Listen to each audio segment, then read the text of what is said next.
नमस्कार। गुड़गांव में नमाज को लेकर बवाल मचा हुआ है। 2018 में हिंदू मुस्लिम संगठनों ने मिल बैठकर 37 जगह तय की थी जहां खुले में नमाज अदा की जा सकती थी, लेकिन हाल में काफी कुछ बदल गया। कुछ हिंदू संगठनों के दबाव में आकर ये जगह घटाकर 20 कर दी गई है। अब सेक्टर 12A के मैदान में पिछले हफ्ते गोवर्धन पूजा के बाद उपले फैला दिए गए। बीजेपी नेताओं को कार्यक्रम में शामिल कराया गया और आज वहां पर कहा गया कि अब वॉलीबॉल खेला जाएगा। तो सवाल यह कि हमारे दृष्टिकोण में इतनी संकीर्णता क्यों पनप रही है?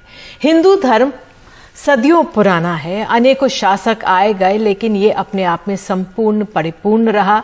ये इतना व्यापक है कि हर पद्धति से आराध्य को पूजा जा सकता है, इतना बलशाली कि मन के अनुसार सनातनी, आर्य समाजी किसी भी पद्धति को आप अपना सकते हैं। कोई रोक टोक नहीं है जो अन्य मान्यताओं में नहीं मिलती। तो क्यों हम संकीर्ण नजरिया लाकर औरों से टोका टोकी कर रहे हैं? क्या राजनीति से बढ़ावा दे रही है? आज राहुल गांधी ने कांग्रेस के सोशल मीडिया कार्यक्रम के दौरान कहा कि हम अपनी विचारधारा को फैला नहीं पा रहे हैं जो पहले किया करते थे। कहा कि हिंदुत्व और हिंदू धर्म अलग अलग हैं। बीजेपी आरएसएस नफरत फैला रहे हैं। तो आज हम इसी पूरे मसले को समझने की कोशिश कर रहे हैं कि हमारा ये नजरिया इतना संकीर्ण क्यों होता जा रहा है। हमारे साथ 3 खास मेहमान हैं। मेरे साथ जुड़ने जा रहे हैं सतीश चंद्र दुबे, सांसद हैं बीजेपी के, आलोक शर्मा प्रवक्ता हैं कांग्रेस के, और विनोद अग्निहोत्री संपादक सलाहकार हमारे साथ अमर उजाला के जुड़ने जा रहे हैं। लेकिन आलोक जी हमारे साथ हैं। आलोक जी, आज जो ये नमाज का पूरा मामला है, इस पे देखने को हमने देखा किस तरह से बवाल मचा हुआ है। राहुल गांधी की भी टीका टिप्पणी आई है इस पूरे मामले पर। उन्होंने अपनी बात भी सामने रखी है। क्या कारण आप इसके पीछे देख रहे हैं? निधि जी, देखिए, मुझे लगता है कि 2014 के बाद से, जब से मोदी जी की सरकार आई है, तो कहीं ना कहीं जिन वायदों को लेकर आई 140 करोड़ आबादी के इस देश में, उनमें से जब कोई भी वायदा पूरा होता हुआ नजर नहीं आता है, विदेश नीति हो, अर्थ नीति हो, समाज नीति हो, जब हर चीज का बट्टा बैठ गया, जिस तरह से पूरी तरह से कहीं पर डिलीवरी के नाम पर जीरो, सन्नाटा, शून्य सामने नजर आता है, तो धर्म ही एक ऐसा रास्ता बनता है कि किस तरह से आप धार्मिक आधार पर आप किसी की भी भावनाओं को भड़काएं, आप डिवाइड करें, आप मेजोरिटी को इस तरह से प्रोजेक्ट करें कि आप खतरे में हैं। वही इनका एक गुजरात मॉडल था।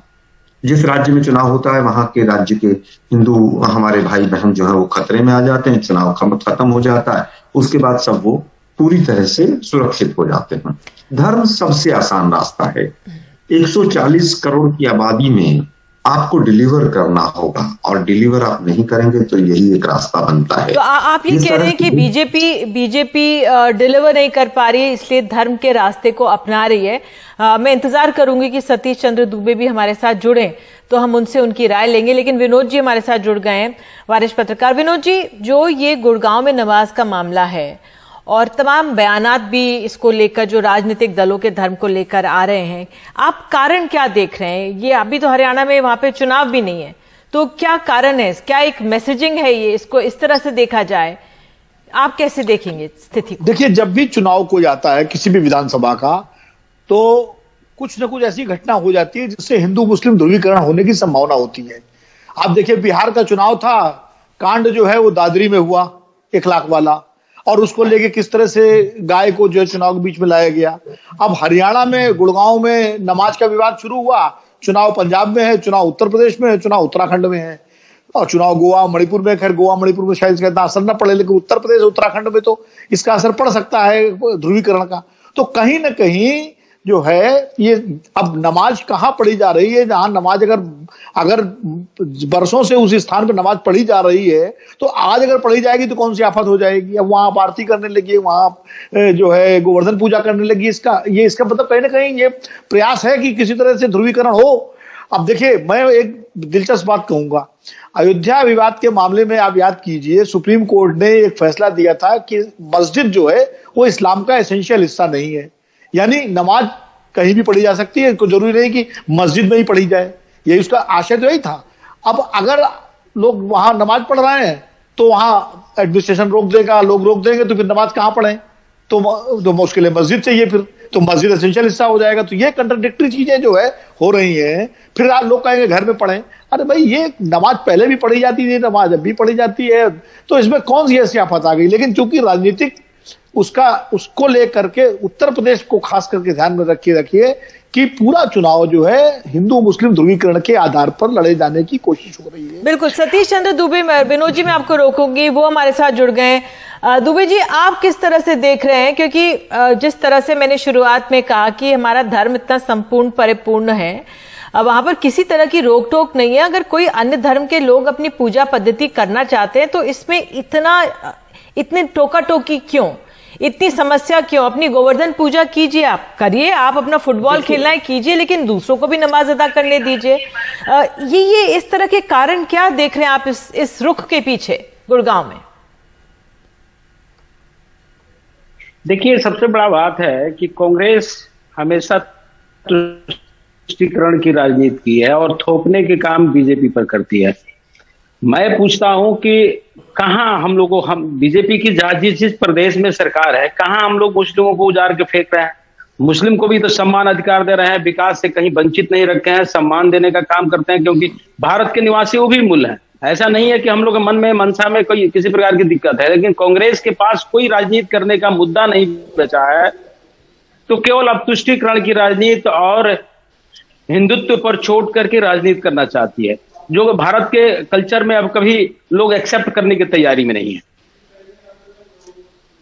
तो आप ये कह रहे हैं कि कल्चर पर चोट की बात हो रही है। अब आलोक जी, आप इस पे कुछ कहना चाहेंगे? हिंदुत्व पर बीजेपी के नेताओं की तरफ से बार बार सवाल ये आ रहा है कि कांग्रेस की तरफ से वार हो रहा है। देखिए, 7 वर्षों से सरकार इनकी है। कश्मीरी पंडितों को बसाने का और उनके ऊपर राजनीति कर किया इन्होंने।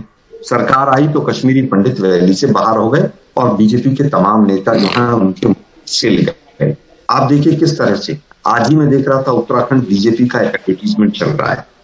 सरकार उनका जो ऑफिशियल ट्विटर हैंडल है उससे पूरी तरह से हिंदू मुस्लिम कैसे किया जाए।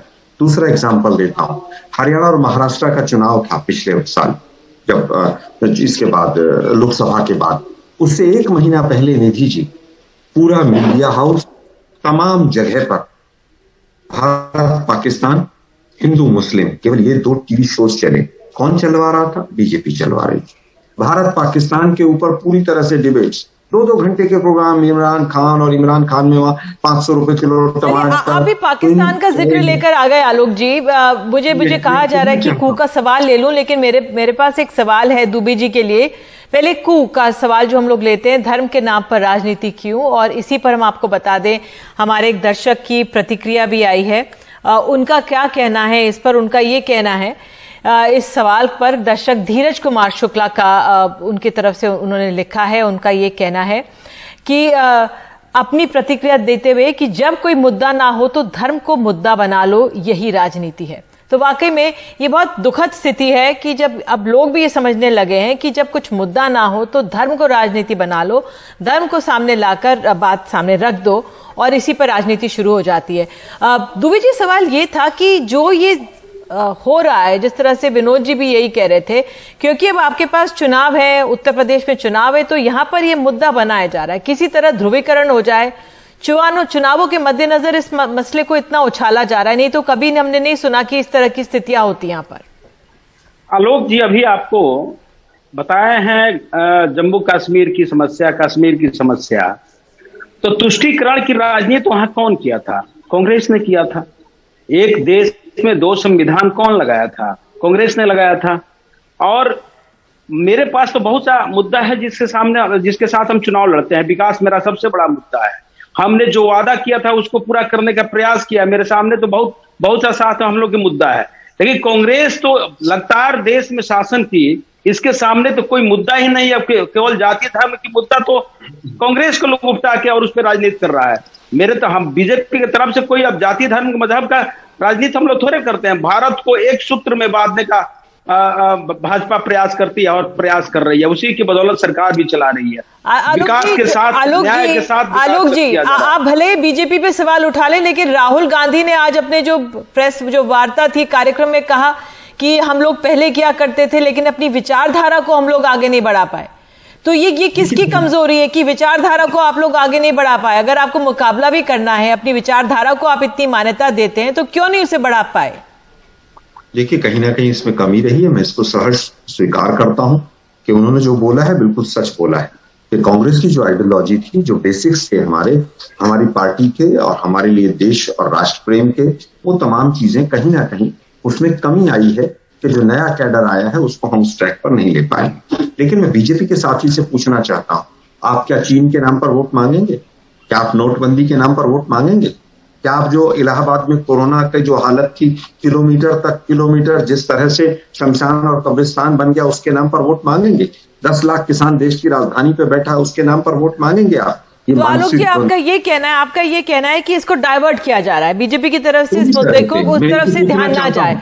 अंत में मैं विनोद जी आपसे सवाल पूछना चाहता हूं बड़े भाई से कि आप ये बता दीजिए कि गरीबी रेखा में हम नीचे चले गए, 23 करोड़ लोग गरीबी रेखा से नीचे चले गए, बेरोजगारी दर 50 साल से ऊपर है, इससे हिंदुत्व का कैसे फायदा होगा? हरिद्वार BHEL में 300 लोग अगर बेरोजगार हुए, 300 में से 289 हिंदू हैं, तो हिंदुओं का फायदा कैसे हो रहा है बेरोजगारी से? ये जो कपटी राष्ट्रवाद और नकली हिंदुत्व है, इससे कैसे हिंदुओं का फायदा हो रहा है, जरा समझाइए। बिल्कुल, मेरे पास आपका ये सवाल है और ये सवाल रहेंगे। विनोद जी, मैं अंत में आपसे जानना चाहूंगी, हासिल क्या होगा इससे, क्या असर इसका हो रहा होगा? क्योंकि मैं अपने सहयोगियों से बात कर रही थी फील्ड पे कि लोग चुप हो जाते हैं, ज्यादा बोलना भी नहीं चाहते हैं इस मामले में, क्योंकि क्या करें आगे? आपका आंकलन क्या है, इसका क्या असर होगा?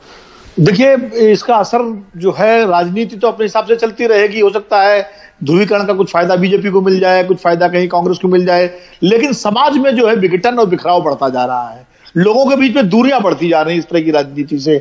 हम अपने बचपन में जिस तरह सहज भाव से आपस में मिलते जुलते थे, वो भाव खत्म हो रहा है। तो कुल मिलाकर के समाज और देश का जो है के अंदर जो है अलगाव और विघटन की भावना बढ़ती जा रही है इस तरह की राजनीति से और इस तरह के धार्मिक और भावनात्मक मुद्दों से, चाहे कोई पार्टी उठाए, चाहे बीजेपी उठाए, चाहे कांग्रेस उठाए, चाहे और समाजवादी पार्टी उठाए, लेकिन कुल मिलाकर समाज का जो है उसके अंदर अलगाव बिखराव बढ़ता है, दूरियां बढ़ती हैं, और ये चीज जो है देश के लिए, समाज के लिए दूरगामी जो है दृष्टि से ठीक नहीं है।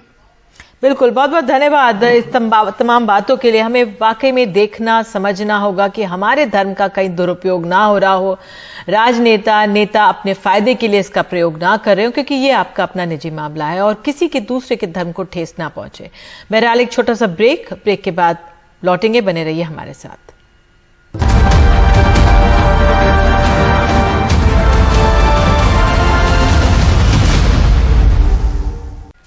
तो राहुल गांधी ने कहा है कि हिंदुत्व और हिंदू धर्म अलग अलग हैं। बीजेपी आरएसएस नफरत फैला रहे हैं।